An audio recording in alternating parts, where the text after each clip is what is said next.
Hi, my name is Lauren Meyer. I'm the Global VP of Delivery and Head of North American Operations for Mailjet. The first thing that you should do when you notice an email has bounced is go try to investigate why that email bounced.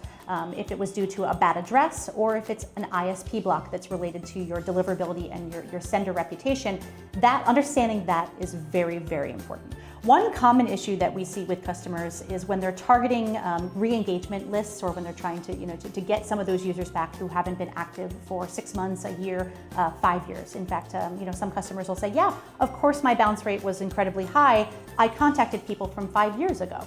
So in those cases, you need to understand that high bounce rate will have a negative effect on your deliverability, which means less of your active engagers will be able to receive that mail in their inbox.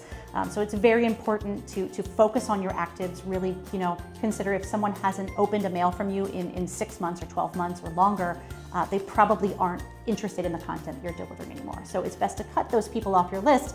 Mailjet's segmentation tool is a great way to do that, so you can really focus in on the people that care about your brand and that are driving your reputation in a good direction.